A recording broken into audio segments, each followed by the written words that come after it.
வணக்கம். அன்று 19ஆம் திகதி புதன்கிழமை வழமை போன்று கொழும்பு நீதவான் நீதிமன்றம் பரபரப்பாக இயங்க ஆரம்பித்திருந்த வேளை 5ஆம் இலக்க நீதவான் நீதிமன்றில் துப்பாக்கிச் சூட்டு சத்தம்.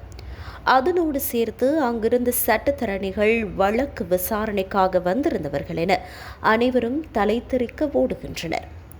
வழக்கை விசாரித்துக் கொண்டிருந்த நீதவான் பவித்ரா சஞ்சீவனி பத்திரனவை அவரது மெய்ப்பாதுகாவலர் பாதுகாப்பான இடத்திற்கு அவசரமாக மாற்ற முழு நீதிமன்றமும் பரபரப்படைந்தது.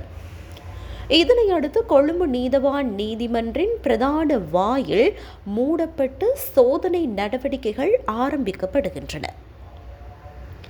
அன்று என்னதான் நடந்தது? இதன்போதே கம்பஹா கனேமுள்ள மாகிலங்கமுவ பகுதியை சேர்ந்த பிரபல பாதாள உலக குழு தலைவரான கனேமுள்ள சஞ்சீவ அல்லது மாகில்லங்கமுவ சஞ்சீவ எனும் பெயர்களால் அறியப்படும் சஞ்சீவகுமார சமரரத்ன பிரதிவாதி கூண்டில் நின்று கொண்டிருக்கையில் சுட்டு படுகொலை செய்யப்பட்டமை தெரிய வருகிறது.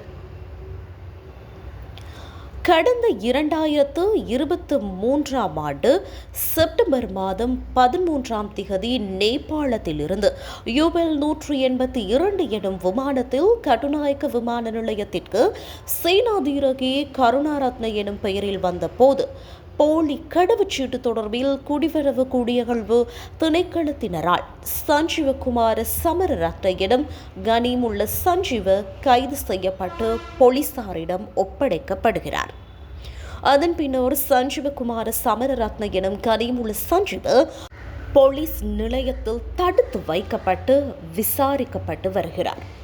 அவர் தொடர்பில் உள்ள சுமார் 22 படுகொலைகள் மற்றும் கொலை முயற்சி, கொள்ளை உள்ளிட்ட சம்பவங்கள் தொடர்பில் விசாரணைகள் ஆரம்பிக்கப்பட்டு நீதிமன்றில் வழக்குகள் நிலுவையில் இருந்தன. இந்த நிலையில் தடுப்பு காவல் உத்தரவு நிறைவு பெற்ற பின்னர் சஞ்சீவகுமார சமரரத்ன எனும் கனிமுள்ள சஞ்சீவ காலி பூசா அதி உயர் பாதுகாப்பு சிறையில் தடுத்து வைக்கப்பட்டு விசாரிக்கப்படுகிறார்.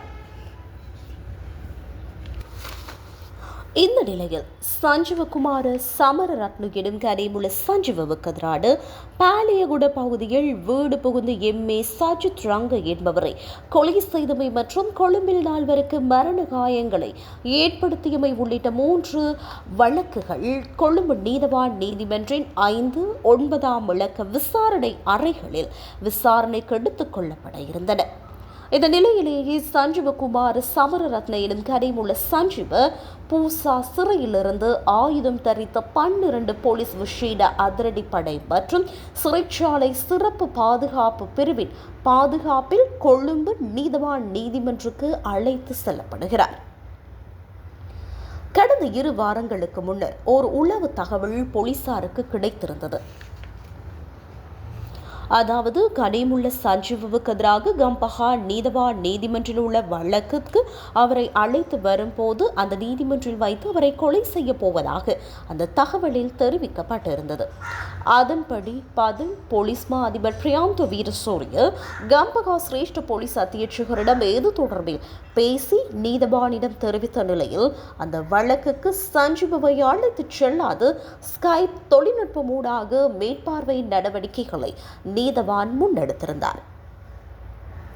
கொழும்பு 9ஆம் இலக்க நீதவான் நீதிமன்றில் ஒரு வழக்கில் சுருக்க முறையற்ற சாட்சி விசாரணைகள் இடம்பெற ஏற்பாடு செய்யப்பட்டிருந்த வேளை சஞ்சீவை இவ்வாறு கொழும்பு நீதவான் நீதிமன்றுக்கு அழைத்து வரப்பட்டிருந்தார்.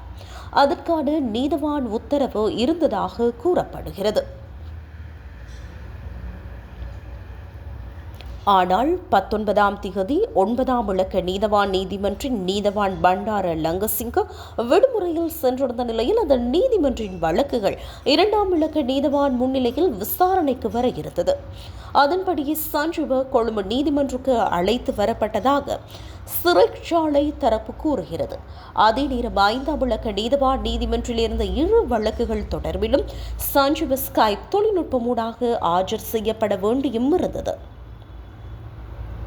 அதன்படியே கொழும்பு நீதவான் நீதிமன்றத்துக்கு அழைத்து வரப்பட்ட சஞ்சீவ முதலில் 5ஆம் இலக்க நீதவான் நீதிமன்ற மேலதிக நீதவான் பவித்ரா சஞ்சீவனி பத்திர முன்னிலையில் ஆஜர் செய்யப்பட்டார். கொழும்பு பிரதான நீதவான் நீதிமன்றின் நுழைவாயிலிருந்து அதிரடிப்படை மற்றும் சிறைச்சாலை பாதுகாப்பு பிரிவினரின் பாதுகாப்பில் அவர் இவ்வாறு 5ஆம் இலக்க நீதவான் நீதிமன்றத்துக்கு அழைத்துச் செல்லப்பட்டிருந்தார். எனினும் நீதிமன்ற அறைக்குள் ஆயுதம் தரித்த போலீசார் எவரும் இருக்கவில்லை.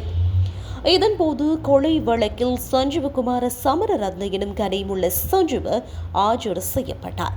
பிரதிவாதி கூண்டில் ஏறிய சஞ்சீவகுமார சமரரத்ன எனும் கனிமுள்ள சஞ்சீவ அதிலிருந்து இறங்க தயாரான போது சட்டத்தரணிகள் அமர்ந்திருக்கும் பகுதியிலிருந்து எழுந்து வந்த சந்தேக நபர் பிரதிவாதி கூண்டுக்கு அருகில் சென்று சஞ்சீவை நோக்கி துப்பாக்கி பிரயோகம் செய்தார். சுமார் 6 துப்பாக்கி ஓட்டுகளை தீர்த்த சந்தேக நபர் நீதிமன்ற அறையிலிருந்து தெரித்து ஓடி மக்களோடு மக்களாக வெளியேறி தப்பிச் சென்றார். சுடுகின்றார்கள் என சத்தமிட்டவாறே ஓடிய துப்பாக்கிதாரி நேராக நீதிமன்ற வளாகத்துக்கு வெளியே செல்ல நீதிமன்ற அறைக்கு வெளியே இருந்த அதிரடி படையினர் உள்ளிட்டோர் நீதிமன்ற அறைக்குள் சென்று பார்த்தபோது பிரதிவாதி சஞ்சீவ குற்றுயிராய் விழுந்து கிடந்ததை கண்டனர். இதனையடுத்து இவர் கொழும்பு தேசிய வைத்தியசாலைக்கு எடுத்துச் செல்லப்பட்ட நிலையில் அங்கு வைத்து சிகிச்சை பலனின்றி உயிரிழக்கின்றார். இதனைத் தொடர்ந்து சம்பவம் தொடர்பில் பாதல் போலீஸ் மா அதிபர் பிரியந்த வீரசூரியவின் உத்தரவில் கொழும்பு குற்றத்தடுப்பு பிரிவின் பணிப்பாளர் சிரேஷ்ட போலீஸ் அத்தியட்சகர் இந்துக்க லொகுஹெடி தலைமையிலான 5 போலீஸ் குழுக்கள் விசாரணைகளை ஆரம்பித்தது. சிசிடிவி காணொலிகளை ஆராய்ந்த போது துப்பாக்கிதாரி சட்டத்தரணி உடையில் வருகை தந்தமையும் அவருடன் பெண் ஒருவர் சட்டத்தரணி போன்று வந்தமையும் தெரிய வந்தது. அதுடன் சட்டத்தரணிகள் ஆலோசனை அறையில் இருந்து கைவிடப்பட்ட நிலையில் குற்றவியல் நடைமுறை சட்டக்கோவை பிரதி ஒன்று மீட்கப்பட்டது. அதன் பக்கங்கள் நடுவில் வெட்டப்பட்டு ரிவால்வர் மறைத்து வைக்கப்பட்டிருந்தமை தெரிய வந்தது.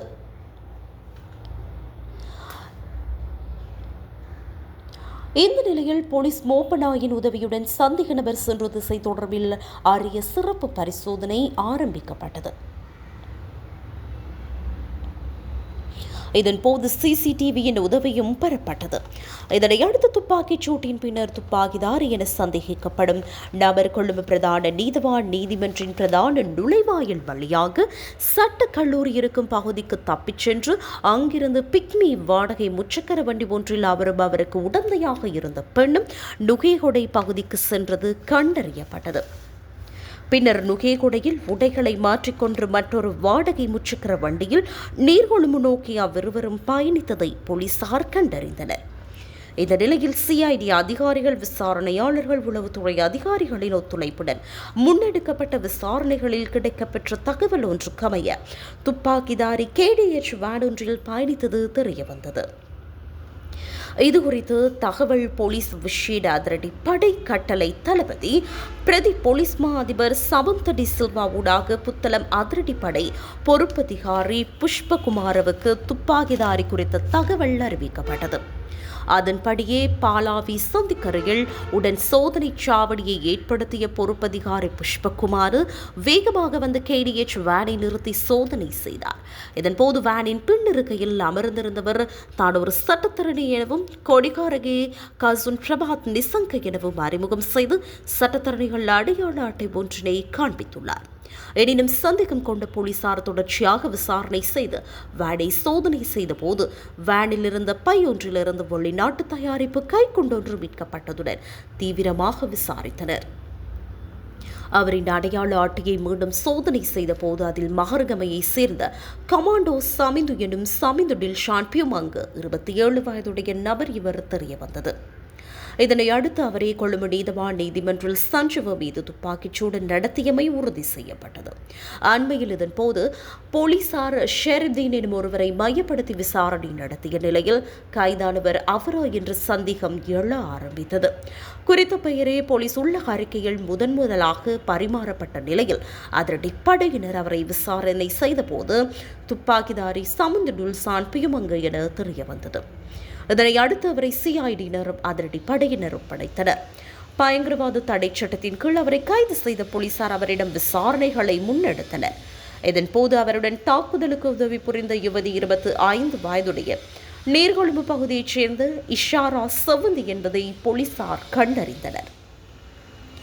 இவரும் நுகேகொடையிலிருந்து கடுநாயக்க வரை முச்சக்கர வண்டியில் சென்றதும் அதன் பின்னர் துப்பாக்கிதாரி மட்டும் இந்தியாவுக்கு தப்பிச் செல்லும் நோக்கில் கட்பிட்டிக்கு பகுதிக்கு வேனில் சென்றதாக தெரிய வந்துள்ளது.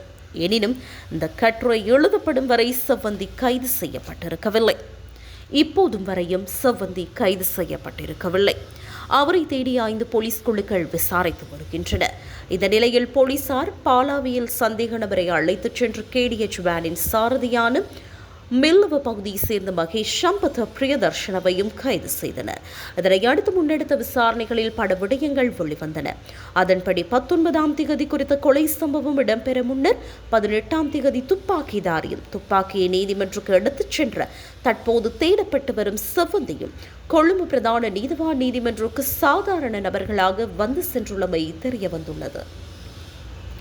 அத்துடன் அவ்விருவரும் கொழும்பு கடுவளை பகுதியில் உள்ள தங்கும் விடுதியில் ஒன்றாக சில நாட்கள் தங்கியிருந்தமையும் கண்டறிந்த போலீசார் 18ஆம் திகதி அந்த தங்கும் விடுதிக்கு வந்த ஒருவராலேயே துப்பாக்கி மற்றும் அதனை மறைத்து எடுத்துச் செல்ல பயன்படுத்தப்பட்ட குற்றவியல் நடைமுறை சட்டக்கோவை புத்தகம், சட்டத்தரணி ஆணை என்பன கொடுக்கப்பட்டமை தெரிய வந்தது.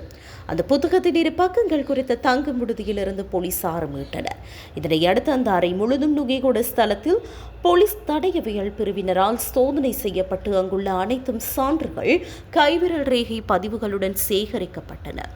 இந்த கொலை சம்பவத்தின் பின்னணி தொடர்பில் விசாரிக்கும் கொழும்பு குற்றத்தடுப்பு பிரிவு கனேமுள்ள சஞ்சீவுவின் கொலை இத்தாலி அல்லது துபாயில் இருப்பதாக கூறப்படும் கெஹல் பத்ரே பத்ம எனும் பாதாள உலக குழு தலைவனால் வழங்கப்பட்ட 150 லட்சம் ரூபாய் ஒப்பந்த அடிப்படையில் முன்னெடுக்கப்பட்டதாக கூறப்படுகிறது. கெஹல் பத்ர பத்மவின் தந்தை ஹிந்தட்டிய மகேஷ் கொலை செய்யப்பட்டமைக்கு பழி தீர்க்க இந்த சம்பவம் இடம்பெற்றதாக போலீசார் தெரிவித்தனர்.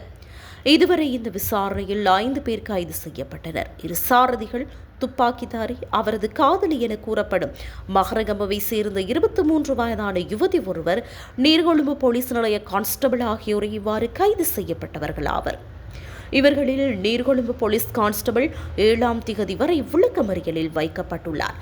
ஏனையோர் தடுப்பு காவலில் வைக்கப்பட்டு விசாரிக்கப்பட்டு வருகின்றனர்.